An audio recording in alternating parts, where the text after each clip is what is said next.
Olá a todas as pessoas que estão assistindo esse vídeo. Eu me chamo Lucas Ebenezer Santos Silva, sou mestrando em História pela Universidade Federal do Paraná, na linha de pesquisa Cultura e Poder. E eu vou falar nesse vídeo sobre Império Mughal, né, que é um império do século XVI até o século XIX, que se estendeu por territórios da Índia, em especial a região norte, atual Paquistão, e partes do Bangladesh e Afeganistão.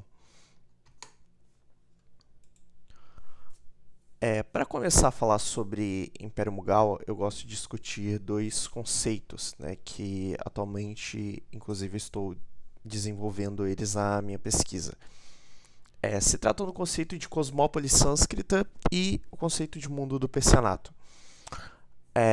O conceito de cosmópole sânscrita ele é trabalhado pelo autor Sheldon Pollock, e ele discute sobre um espaço, né,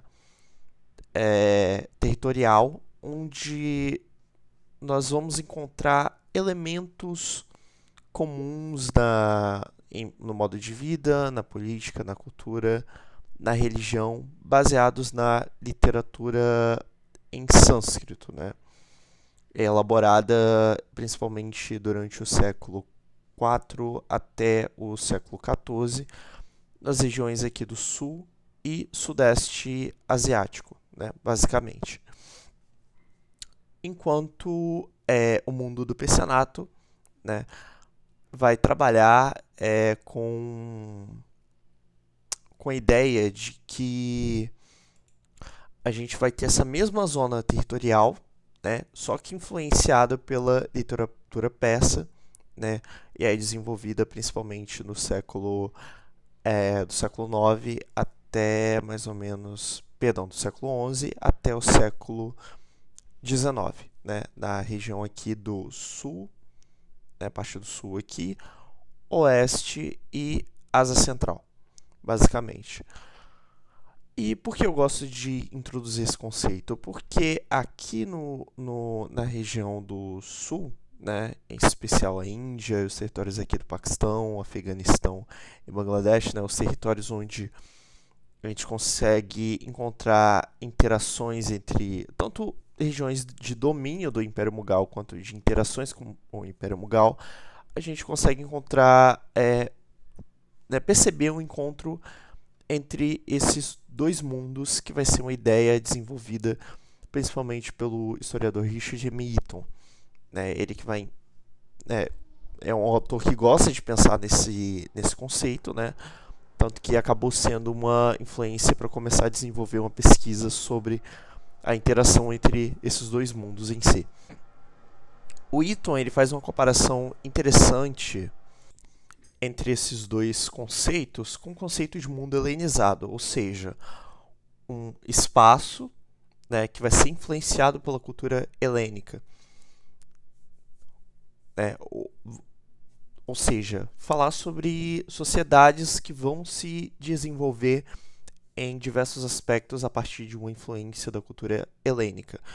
Isso não quer dizer necessariamente que haja um núcleo, né, de onde todas essas sociedades que vão se desenvolver elas orbitam, né? Então a gente não está falando, por exemplo, sobre espaço helênico, espaço grego, né, propriamente dito, vamos dizer, né, e várias outras sociedades em torno dela orbitando, né, e sendo apenas, vamos dizer assim, simulacros ou cópias dessa cultura, né? Ou então a gente falar sobre uma zona de dominação. A gente está falando de basicamente um espaço, né? Um local de onde essas influências culturais elas surgem, elas irradiam, né? E outras sociedades que vão desenvolver leituras próprias desse tipo de influência, né? E eu acho que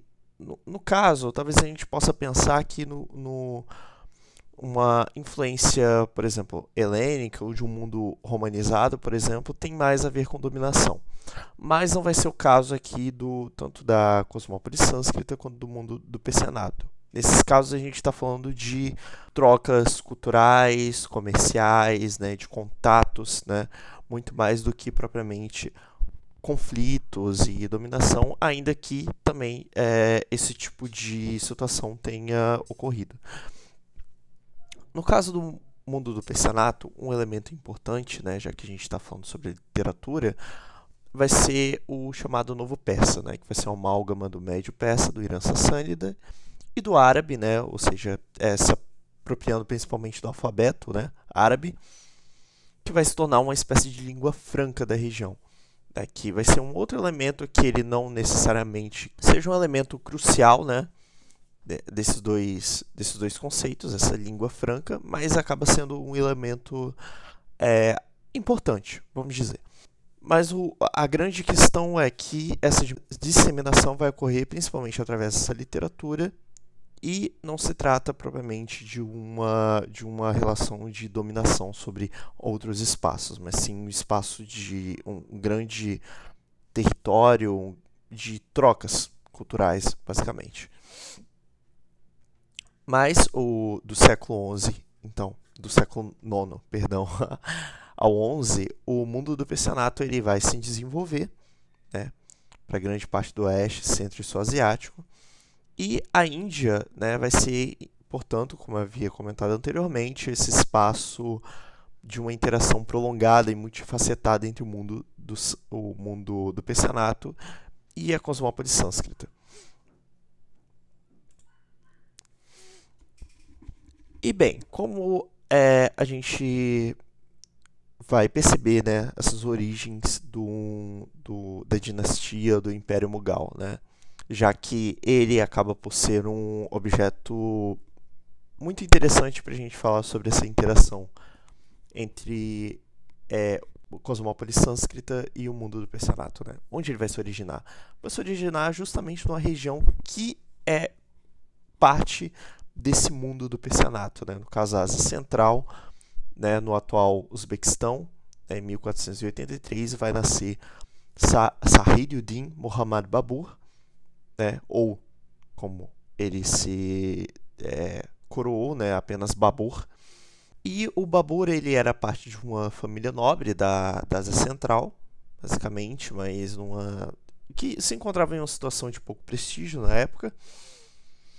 E ele reivindicava para si, né, uma herança em Timur-Lenk, ou Tamerlão, né, portuguesando, né, que no caso era um líder túrquico do século XIV, que conquistou diversos territórios também na região da Ásia Central, partes do Irã e pequenos territórios no Oeste Asiático, né, no restante do Oeste Asiático,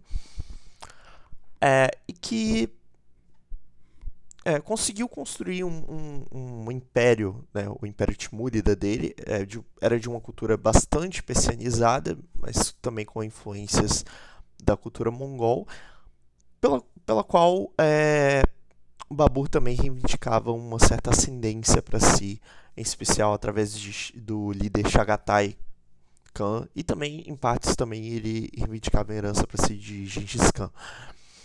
E por conta disso, dessa origem, né, ele vai ser referido, né, ao chegar ao norte da Índia como Mughal, ou aportuguesando também Mogol, que era a forma que os nativos indianos se referiam aos mongóis, basicamente. Então era uma espécie de corruptela do termo.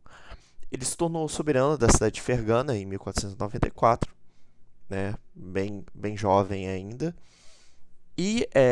Mas posteriormente ele vai tentar tomar a cidade de Samarcanda, porém acaba falhando em seu empreendimento, o que o obriga a seguir em direção sul para conquistar Cabul, no atual Afeganistão, e também Delhi, né, no caso na Índia, onde ele vai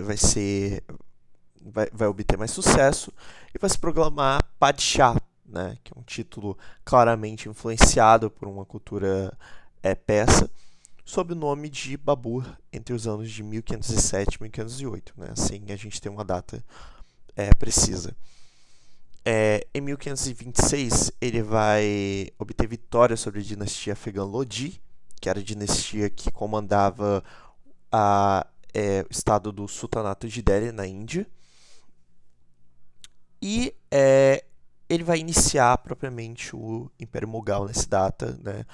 Normalmente é a data estabelecida para falar sobre o começo desse império, no caso, o ano de 1526. E com isso ele vai inserir influências timúridas, né, nessa formação desse Estado Mughal, então influências vindas principalmente da Ásia Central, influências de uma cultura mais persianizada, ainda que o Sultanato de Delhi, né, a dinastia Lodi e outras dinastias anteriores, como o caso dos Gúridas e Ghaznavidas, né, e outras populações muçulmanas do norte da Índia, elas já haviam trazido consigo, né, desde o século XI, mais ou menos, essas influências persianizadas e também islâmicas para o território da Índia. Então a gente já tinha uma cultura indo-islâmica em desenvolvimento desde os séculos anteriores, mas com o Babur nós vamos perceber uma influência, um desenvolvimento bastante refinado de uma cultura indo-islâmica. Mas, né, após 4 anos após o estabelecimento da dinastia Mughal na Índia, o Babur acaba por falecer, né, em 1530. Bem, com a morte de Babur, né, nós veremos ascendendo ao trono o seu filho Nasir al-Din Muhammad, mais conhecido como Humayun. Humayun ele tinha uma certa experiência militar, ele ajudou o pai em diversos momentos e liderou campanhas militares durante o processo de conquista. Porém, ele tem pouco êxito em manter os territórios, né, do Império Mughal na Índia. E ele perde esses territórios, em especial para o líder afegão Sheh Suri, em 1540, né, depois de longos anos de batalhas e conflitos com lideranças locais, o que acaba obrigando Humayun a se refugiar no Irã, né, nesse período dirigido pela dinastia Safávida. Durante esse período em que ele estava em exílio no Irã, Humayun conseguiu desenvolver bastante contato com a nobreza persa, né, em especial as lideranças persas e principalmente teve um contato muito grande com a cultura, com literatura, lógicas de governo, etc., o que vai acabar por dar novos elementos, né, de uma cultura persa para essa cultura Mughal que estava em desenvolvimento, além de permitir uma grande aproximação com essa nobreza persa que vai formar grande parte do governo Mughal, né, posteriormente.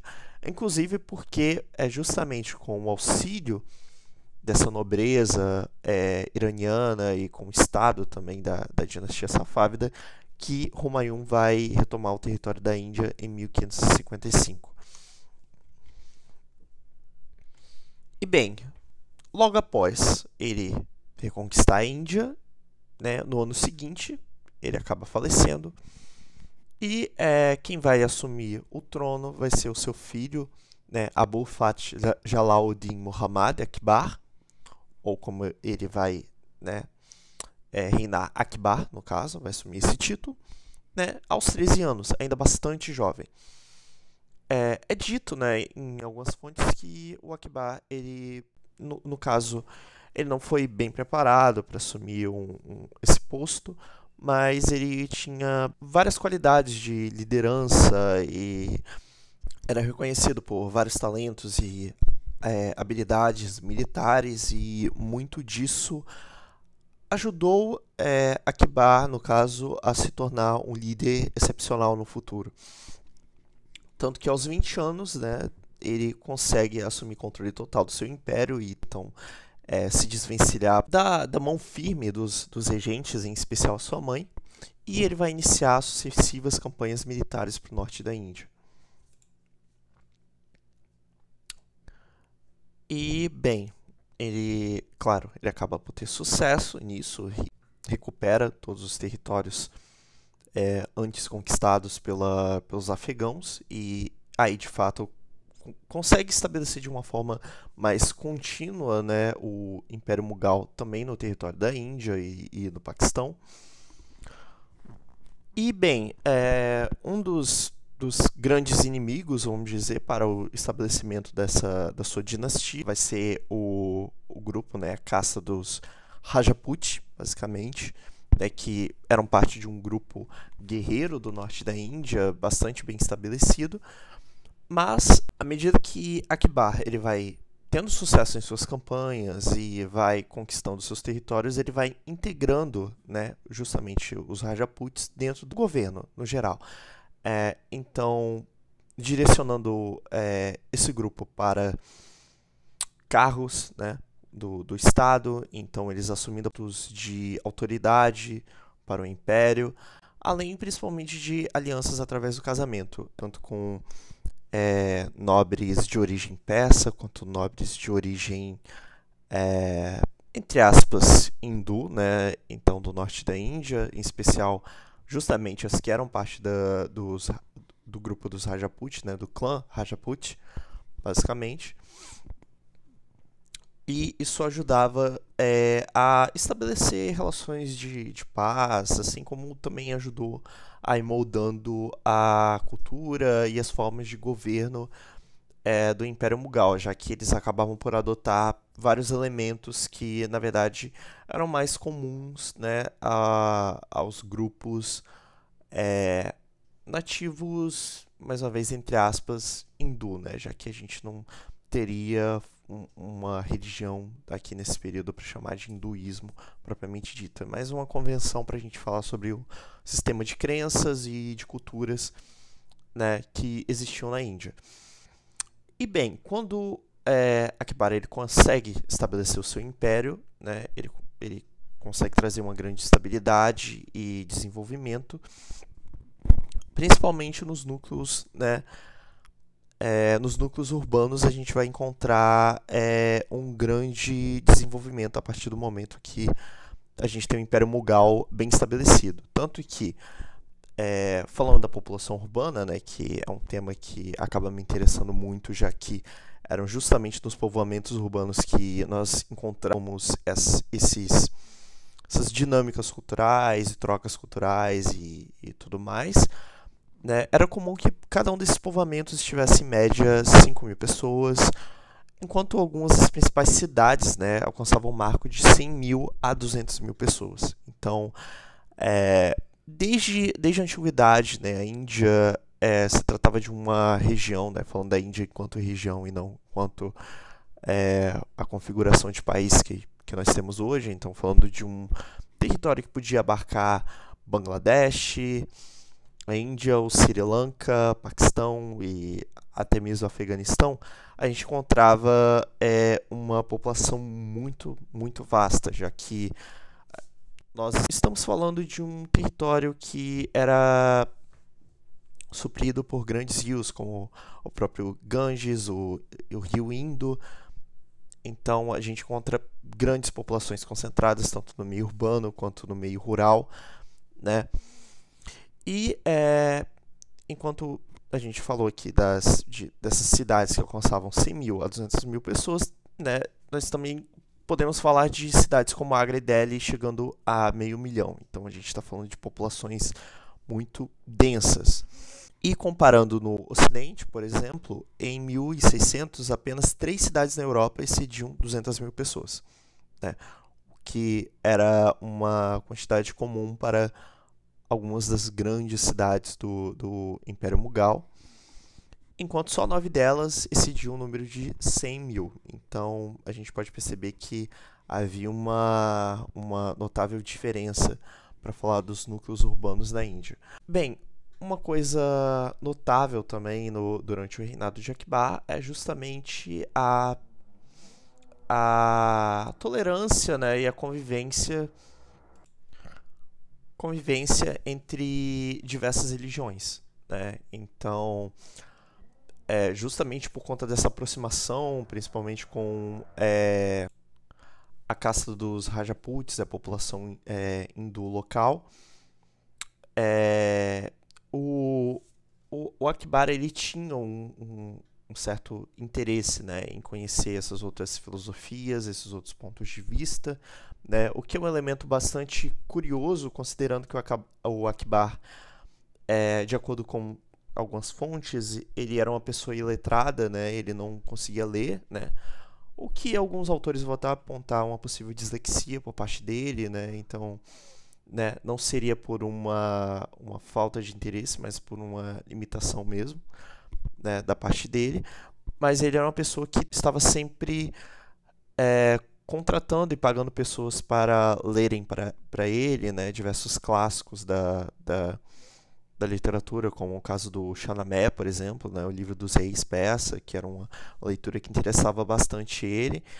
Então ele estava sempre em contato, tanto através de diálogo e convivência, né? Tanto através de leitura, ainda que fosse pela voz, pelos olhos e pela voz de outras pessoas, já que ele não conseguia de fato ler, né? Ele estava sempre em contato com essas outras culturas, então com filosofia, então ele era quase visto como uma espécie de intelectual, apesar de sua limitação. E uma das mostras dele, dessa tolerância, desse interesse dele, foi a Ibadat Khanah, que, né, no caso, era, traduzindo, né, era casa de adoração, que seria um edifício para congregar essas diversas religiões e onde elas entravam em contato, basicamente. Assim como também para fazer reuniões políticas, etc. Inclusive eu trouxe aqui até uma pintura, né, ilustrando uma dessas reuniões e que está presente na biografia, né, no caso escrita por outra pessoa, né, do Akbar Namah. E além disso, né, quando Akbar ele estabelece o seu estado mughal, alguns autores vão falar dele como uma espécie de estado de conquista, né, dirigido por uma elite militar, né, ou seja, um modelo de Estado que estava em constante conflito, constantemente se expandindo, o que de fato talvez dê para a gente considerar em certo aspecto, já que ele abarcou um território muito grande, né? A gente está falando de grande parte do território da Índia e também territórios do Paquistão, do Afeganistão, Bangladesh, então a gente está falando de uma zona muito extensa. E esse estado de conquista vai ser dirigido por essa elite militar, ainda que a diferença entre serviços militares e administrativos sejam muito sutis, né?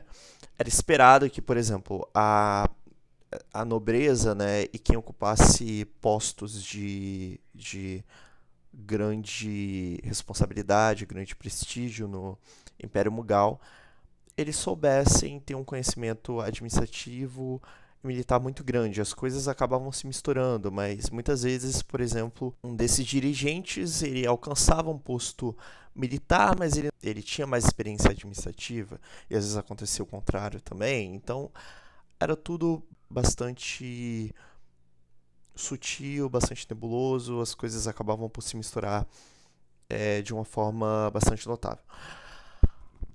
E o sistema para delimitar essa nobreza era o sistema Massambidar, né, que era um sistema baseado em prestígio, baseado em feitos, basicamente, onde era atribuído uma certa pontuação, um certo ranking para quem integrava essa nobreza, basicamente, né?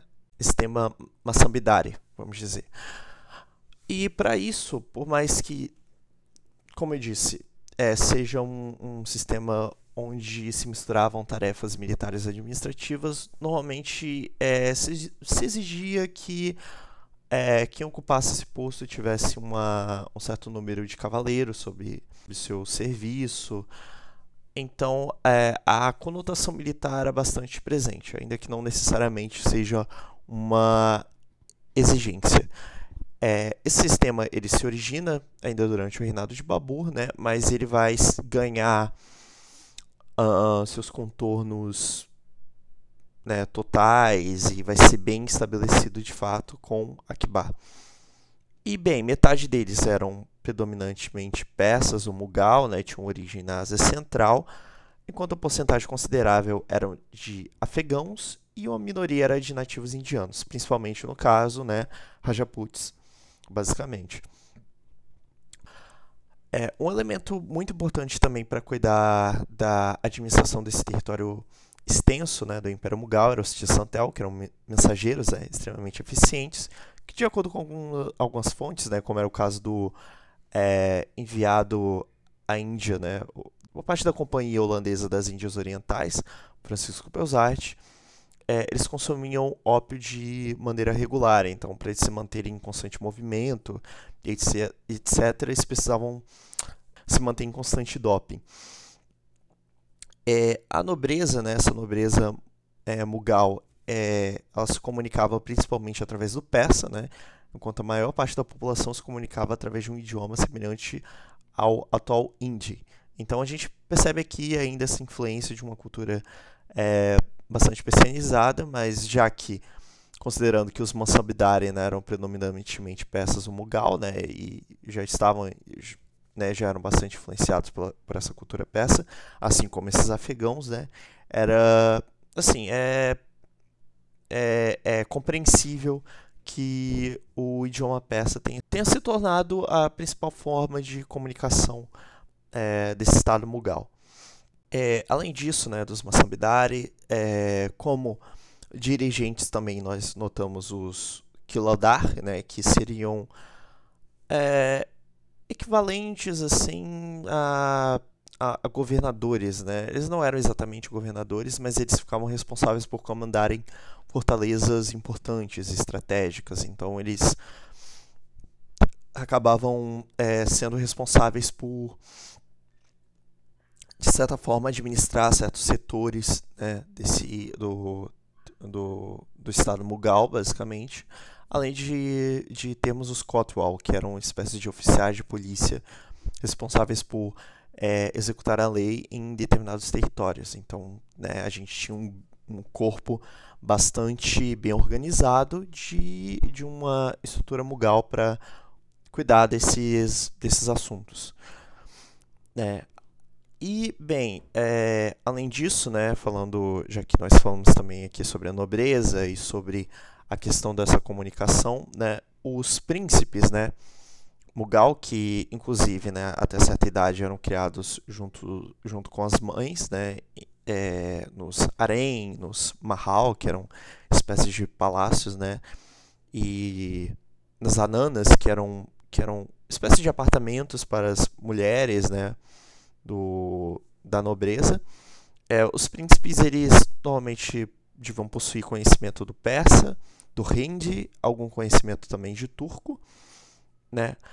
Além de possuírem conhecimento de história, ciências naturais, geografia, habilidades marciais e teologia. Então eles precisavam possuir um conhecimento intelectual bastante extenso, até porque, né, a forma de sucessão do Estado Mughal não era baseado no direito de primogenitura, até porque normalmente o Padshah ele se casava com diversas esposas, né? Normalmente o que garantia um direito de sucessão, né, de um Padshah, de um príncipe, na verdade, né, para se tornar um Padshah Mughal, um imperador, era justamente as suas habilidades, né, em diversas instâncias e também os seus contatos, o seu apoio, né, perante outros nobres.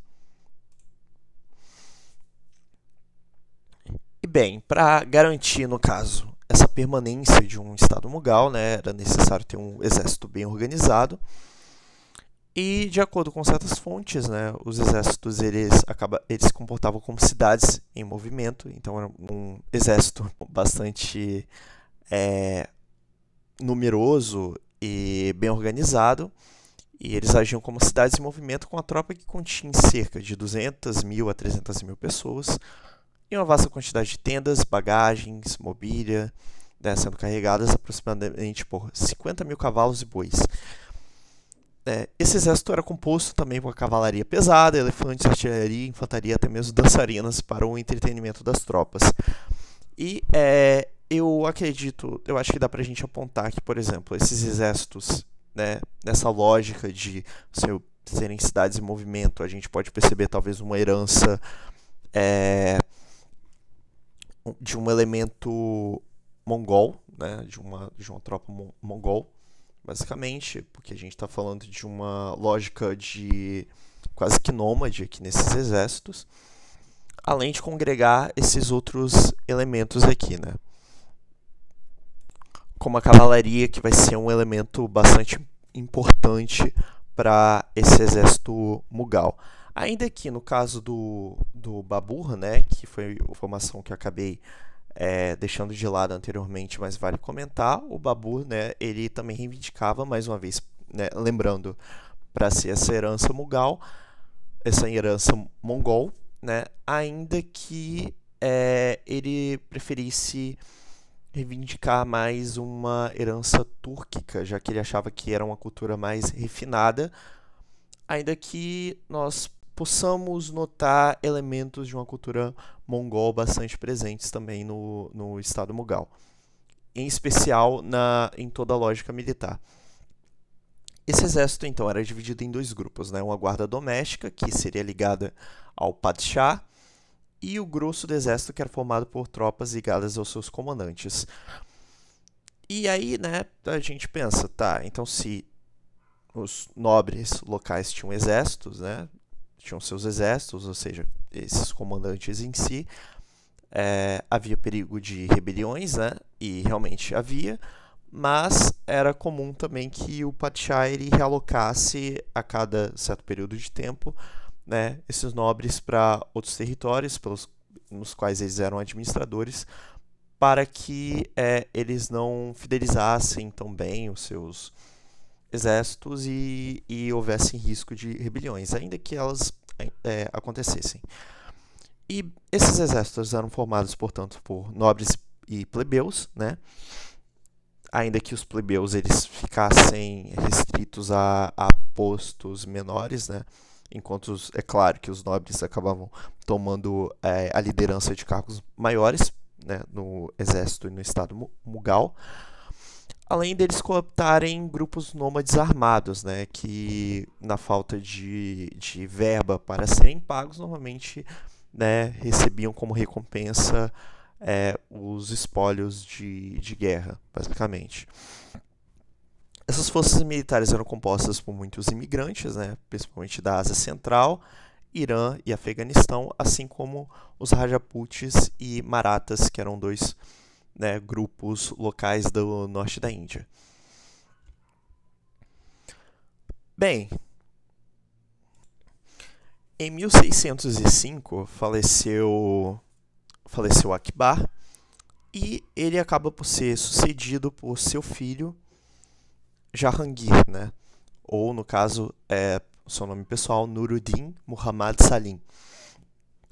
Jahangir ele tinha pouco interesse, né, em funções militares, basicamente, né, apesar dele também ter uma grande experiência, ter participado de algumas batalhas, mas ele acaba por deixar de lado questões militares e prefere não expandir, né, as fronteiras do império, ou, né, faz isso de uma maneira muito mais controlada e se preocupa mais em cuidar de questões a princípio, né, de início, em questões de Estado, né, o que acaba por aumentar os funcionários dentro do serviço imperial, o que causa alguns problemas, inclusive, para a arrecadação, né, do Estado Mughal.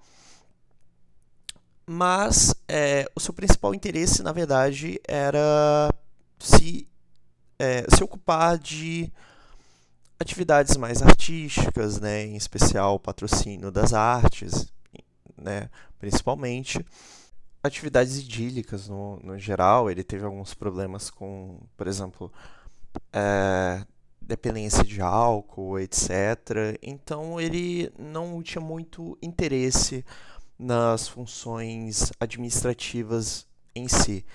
Isso acabou por recair muito nas mãos de uma de suas esposas, né, a Nur Jahan, que era uma nobre de origem iraniana, basicamente, né?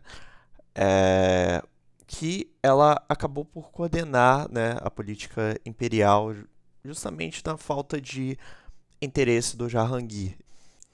Ela acabou por desempenhar essa função junto com seu pai, né, e o seu irmão, né, formando o que alguns historiadores vão chamar de uma espécie de triunvirato, basicamente.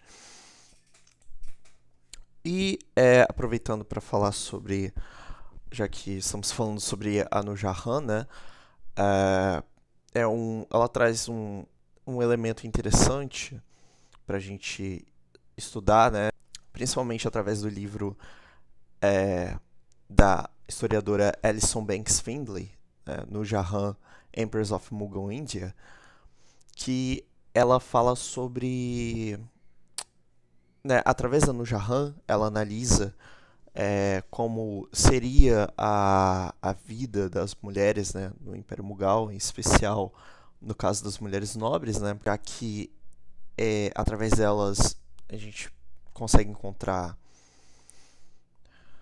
principalmente das mulheres nobres, já que se trata de quem nós temos mais fontes disponíveis, né, mais registros, etc.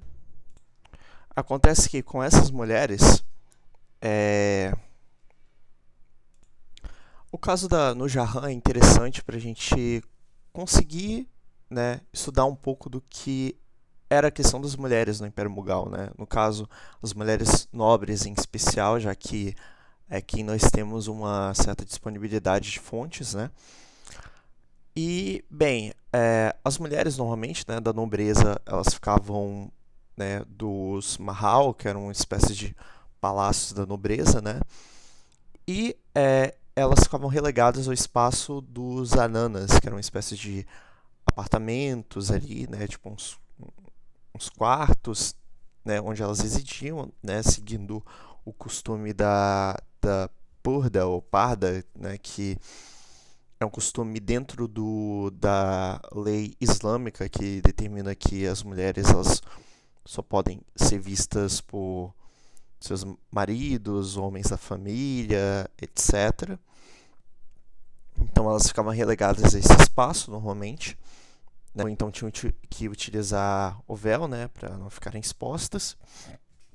E apesar disso, né, apesar delas ficarem limitadas a certos espaços,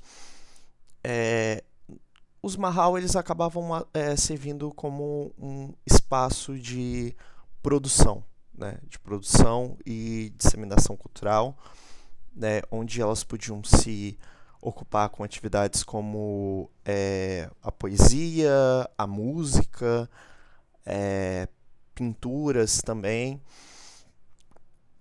Além de que também elas podiam se ocupar com atividades relacionadas a artesanato, comércio, mas no espaço do Mahal em si era mais comum que a gente notasse essas atividades mais artísticas sendo produzidas.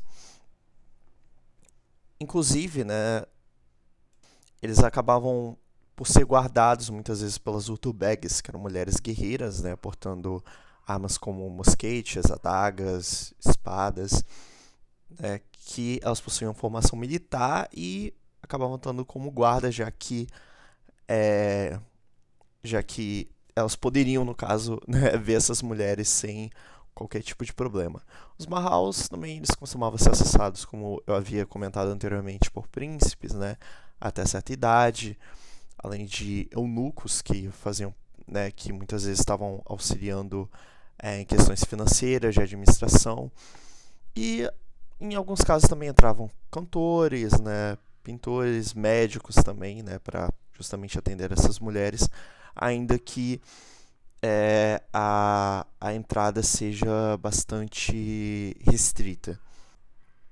Mas seguindo a lógica, né, desses casamentos bastante diversos por parte dos nobres, em especial dos padishah, os Mahal eles acabavam atuando como grandes centros cosmopolitas de interação cultural, né, diversos e de religiões diversas. Então, era um importante meio para a gente falar sobre a diversidade cultural do Império Mughal e essa esse desenvolvimento de uma cultura indo-islâmica, propriamente dita. E já que nós estamos falando, né, da questão da arte e das atividades que as mulheres se ocupavam, elas também muitas vezes se ocupavam, por exemplo, do financiamento de obras arquitetônicas, né, obras de edifícios e construções, mas também é, por elas receberem uma certa quantia de recursos, né, por parte dos seus maridos, né, seus maridos, essas mulheres nobres no caso, né, e também as esposas do Padichá, elas também financiavam, por exemplo, atividades da indústria da manufatura, né, e o Império Mughal possuía grandes estruturas nesse sentido, que eram as carcanas, né, que estavam presentes tanto no meio rural quanto no meio urbano, ainda que no meio urbano sejam estruturas mais complexas, e era um elemento importante da economia mughal, já que era onde se desenvolviam principalmente tecidos, né, estruturas, objetos, né, como cestos também, tapetes, todos esses artigos eram produzidos, né, em oficinas e eram comercializados para grande parte do mundo, né? Tanto que no início do século XVII a Índia exportava, né, grandes quantidades de tecido para o Irã, Bagdá, Bassora, Istambul, Etiópia, Sudeste Asiático. Tinham tecidos de algodão que chegavam à Ásia Central, o Império Otomano, o Leste Europeu e a China. De forma que esse comércio de tecidos, por exemplo, conseguia conectar a Índia com a Europa, África e Ásia, basicamente. Então a gente está falando de um vasto comércio que tinha uma participação muito grande da população da, da plebe em si, né? Vamos falar assim, da população nativa, desde a população mais pobre até a população um pouco mais abastada, né? Já que normalmente as pessoas que estavam envolvidas nessa indústria de manufatura, né, conseguiam, né, muitas vezes garantir um certo conforto, né, para sua família inteira, que inclusive costumava estar envolvida nessa atividade. Então, a indústria de manufatura era uma indústria que envolvia uma atividade familiar completa. E bem, já que a gente está falando sobre pessoas que conseguiam manter um certo conforto, né, a gente pode falar de uma certa classe média que era constituída em parte por poetas, acadêmicos, artistas, entre eles dançarinos, músicos, calígrafos, médicos e similares. Então, quem estava envolvido com a arte normalmente estava localizado nessa espécie de classe média aqui, né? Falando sobre os poetas, artistas e músicos, normalmente era muito comum que eles fossem de origem justamente iraniana, e então eles estavam trazendo esses elementos de uma cultura persa para o Império Mughal e ajudando nesse desenvolvimento dessa cultura bastante persianizada e também muito influenciada pela cultura indiana local. Quando a gente tem a inauguração da cidade, da nova capital de Shah Jahanabad, né, do imperador Shah Jahan, que vai trazer cantores também do Irã, né, do Turan, né, que seria a Ásia Central, Caxemira e da própria Índia em si. Então a gente está falando de elementos diversos congregando nessa região. Os pintores persas eles ajudam a inaugurar academias que vão ser voltadas para uma tradição indo-islâmica. Então a gente vai ter uma continuidade desse desenvolvimento de uma cultura que vai ser indo-islâmica. Então vai congregar esses dois elementos. O Jahangir, como eu havia falado anteriormente, ele era um patrocinador bastante ávido, né, das pinturas, em especial das pinturas em miniatura, e que normalmente estavam representando pessoas, né, o que vai contrariar o costume islâmico, que era bastante contra essa representação na verdade né, até hoje, né, dependendo do país, a sociedade vai ser bastante contra representações humanas, né? Mas em alguns casos, né, a gente já não via um problema nessas representações, e no caso da cultura Mughal não vai ser muito diferente, né? Então vai ter uma tolerância e, na verdade, um apreço por essa representação de pessoas. E também vai se diferenciar bastante da tradição hindu, né, que representava buscar mais o sagrado. A tradição Mughal, ela era muito voltada para o registro de eventos históricos, né, objetos e personalidades. Então a gente percebe aqui a criação de uma identidade muito própria.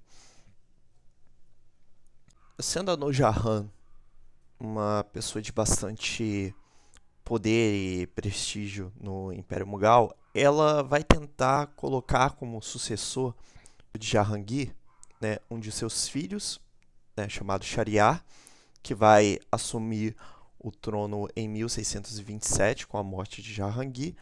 Porém, a sua sucessão vai ser contestada e ele vai ser derrubado em 1628 pelo seu irmão Shah Jahan, né?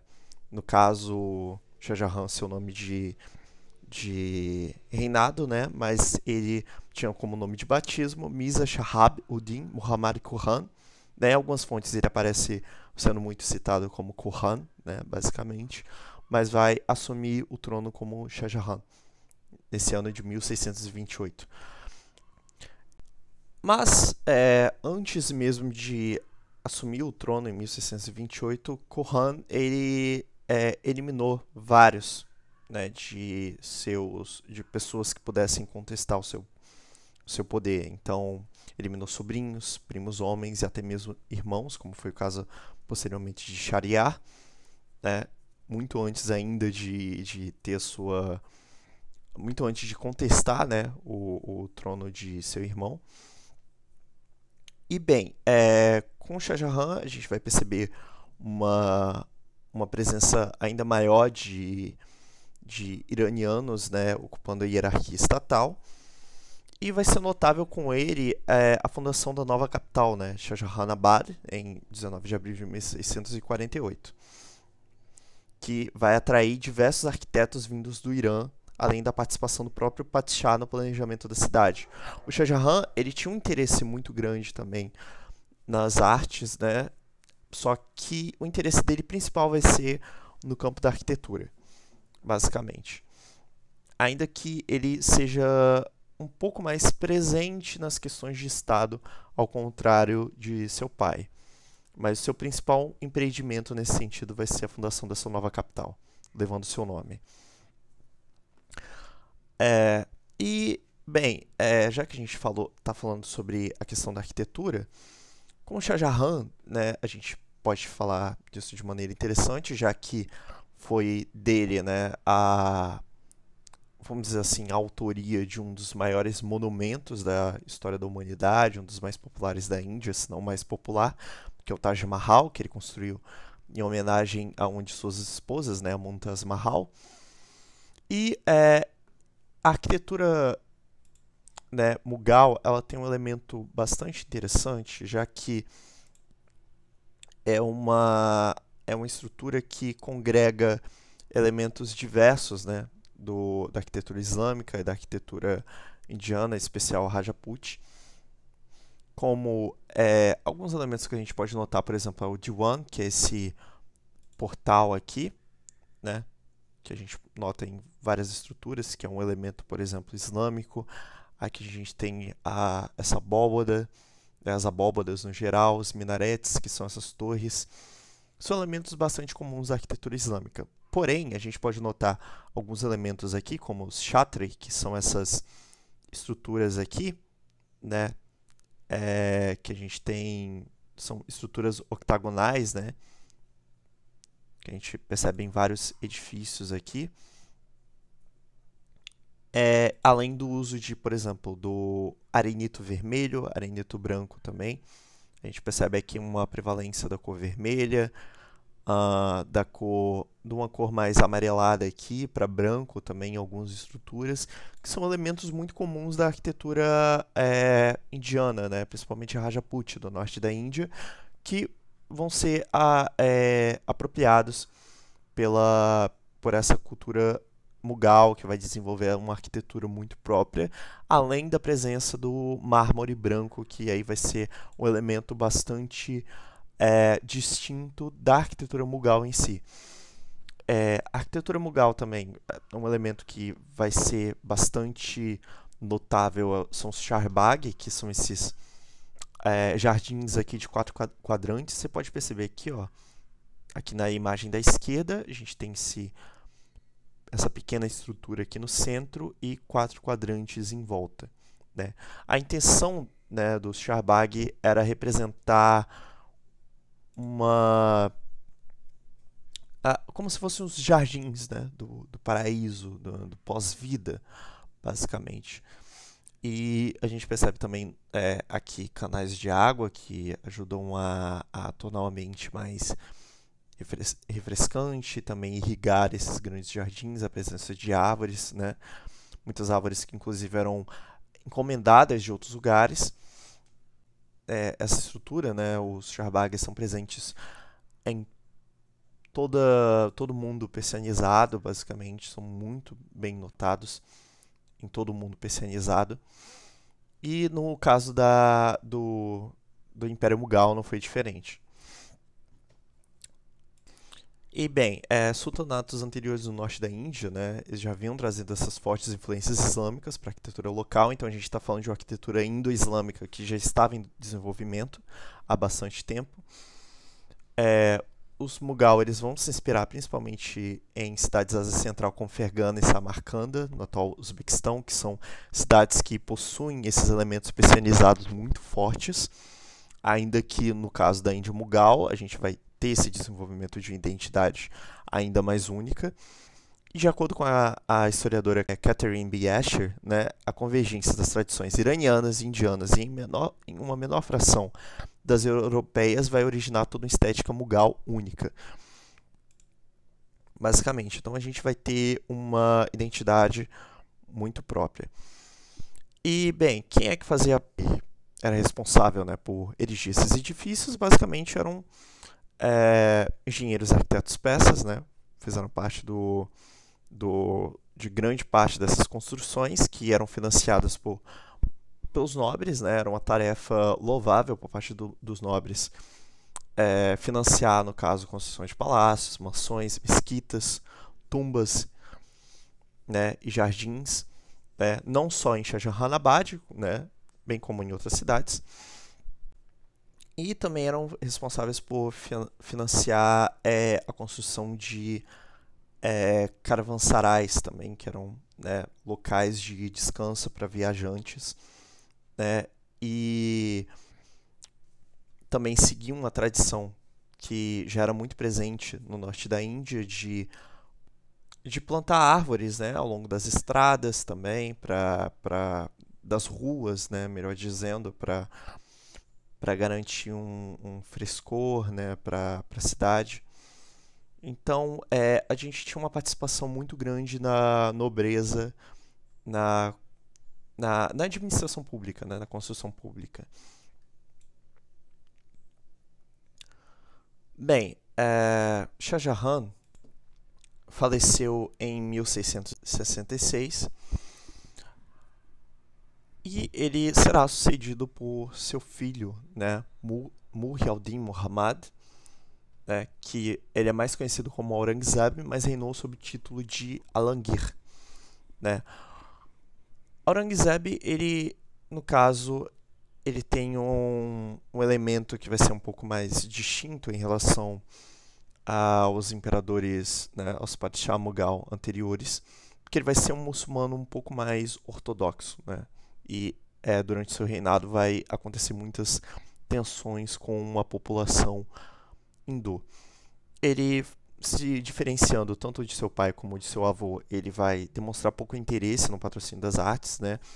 Ainda que ele tenha se responsabilizado pela manutenção de edificações e templos, né? Como foi uma política importante do seu governo, mas ele vai preferir voltar para a expansão de fronteiras, o que vai, na verdade, causar grandes problemas futuramente para para arrecadação fiscal e vão ter problemas financeiros muito grandes no Império Mughal, até porque, né, ele faleceu em março de 1707 sem sucesso em seu empreendimento de conquistar toda a região do Planalto do Decão. E, bem, como eu disse, durante seu governo houveram tensões muito mais notáveis, né, com a população hindu. E por que isso, né? Isso porque religiosamente o Império Mughal era composto por hindus, muçulmanos, jainistas, sikhs, budistas e pequenas comunidades judaicas, zoroastrianas e alguns cristãos. A população hindu se destacava, claro, né? Era a população majoritária. E principalmente era a religião de alguns dos grupos de maior relevância, né? Relevância inclusive militar, como era o caso dos Rajaputs e dos Marathas. Então, fazer uma política que fosse repressiva contra essas populações colocava o Estado Mughal em rota de colisão com eles e acarretava em principalmente problemas. E bem, como a nobreza em sua maior parte, era era muçulmana, as mesquitas acabavam por ser os edifícios religiosos que mais predominavam na Índia Mughal. Então eram os principais edifícios a serem construídos, assim como tumbas, né, principalmente tumbas de Santo Sufi, né, eram bastante presentes também, né? Mas, né, as tumbas, elas também eram um elemento bastante notável, né? Inclusive, quando se tratavam principalmente das tumbas dos padishah, né, dos imperadores e das esposas desses imperadores, né, elas acabavam por dar um caráter até meio que semidivino para eles. Mas os templos hindus eles também eram permitidos, porém há relatos de frequentes destruições dessas edificações do governo de Shah Jahan e que vão se intensificar com Aurangzeb. Apesar de que algumas fontes vão falar sobre conflitos políticos que vão resultar na destruição desses templos, até porque a destruição de templos era um elemento bastante comum, né, desde a Índia em períodos anteriores, né, antes da chegada dos muçulmanos, era bastante comum que os templos hindus fossem destruídos.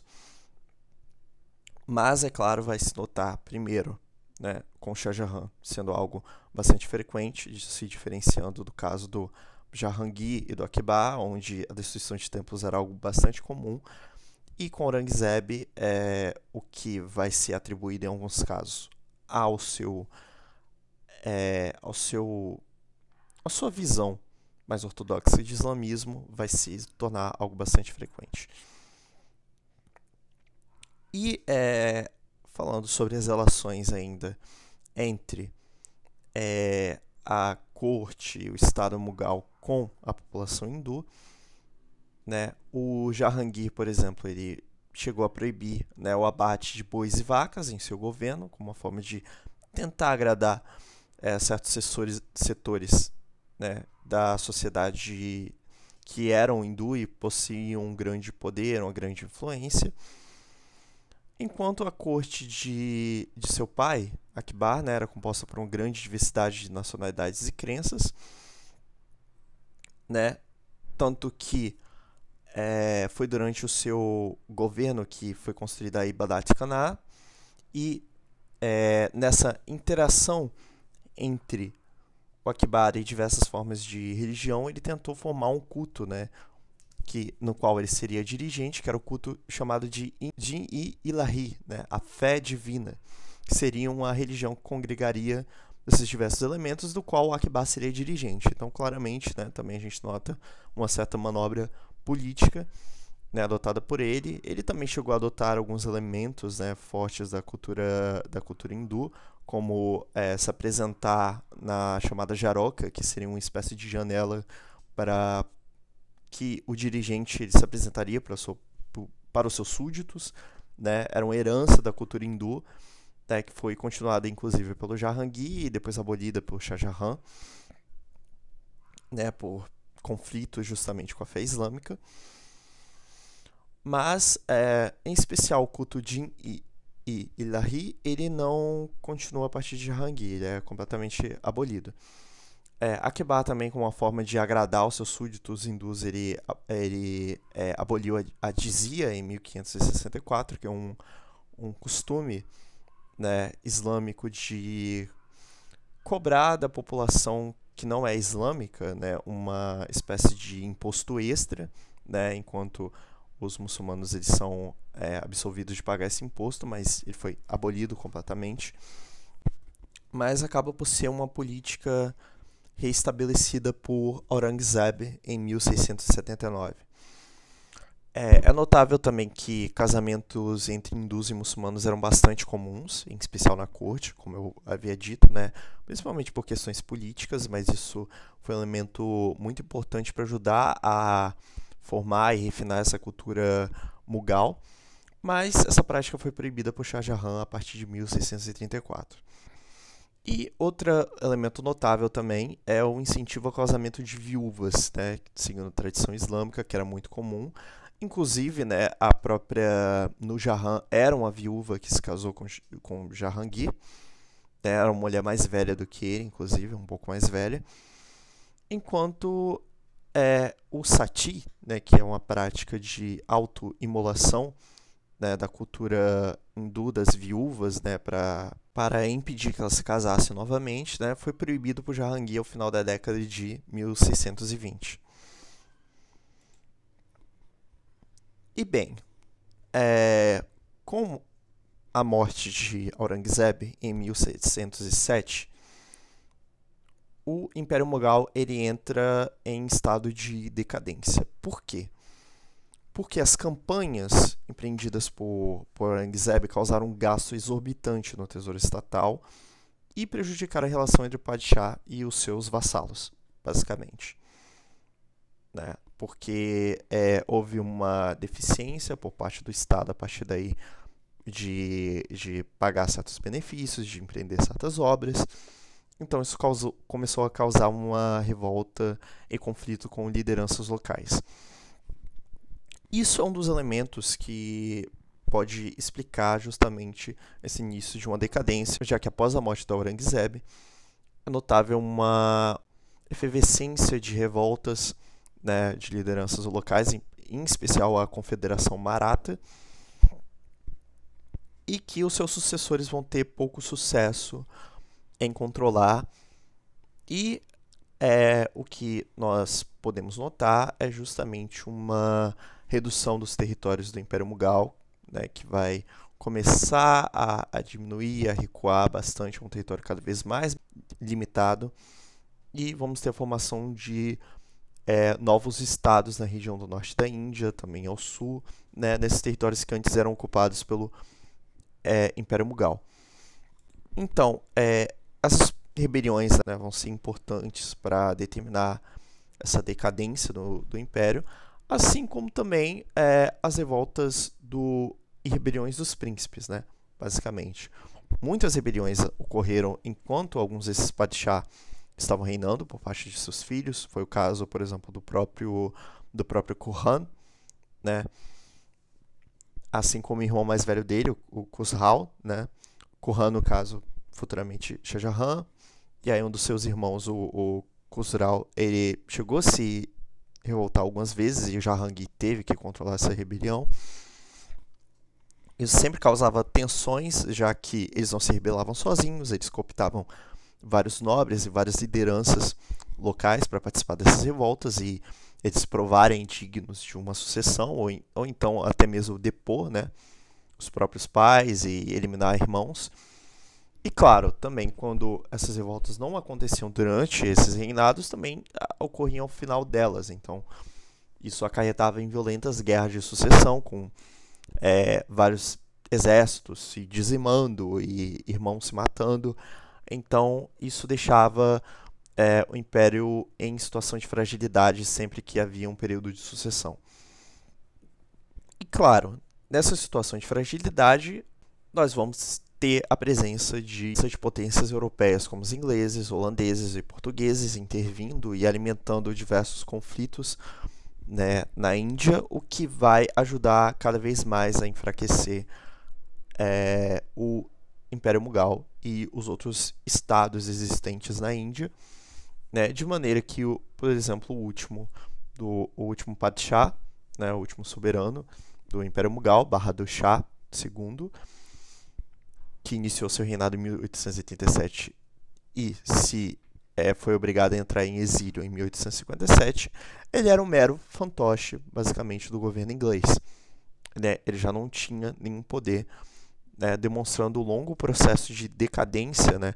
Que já estava ocorrendo há mais de um século no Império Mughal, de maneira que nós tivemos coisa de 2 dezenas de soberanos em um período de 200 anos aproximadamente, sendo que de Babur a Aurangzeb a gente está falando desse mesmo período e tiveram um total de 5 soberanos, justamente porque nós temos poucas garantias de poder, constante instabilidade, que vai levar ao fim do Império Mughal.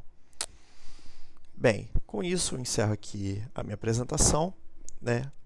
As fontes que eu tive contato para elaborar essa apresentação, que em muitas delas eu atualmente estou trabalhando na minha pesquisa, podem ser visualizadas aqui, e agradeço a atenção de todos vocês.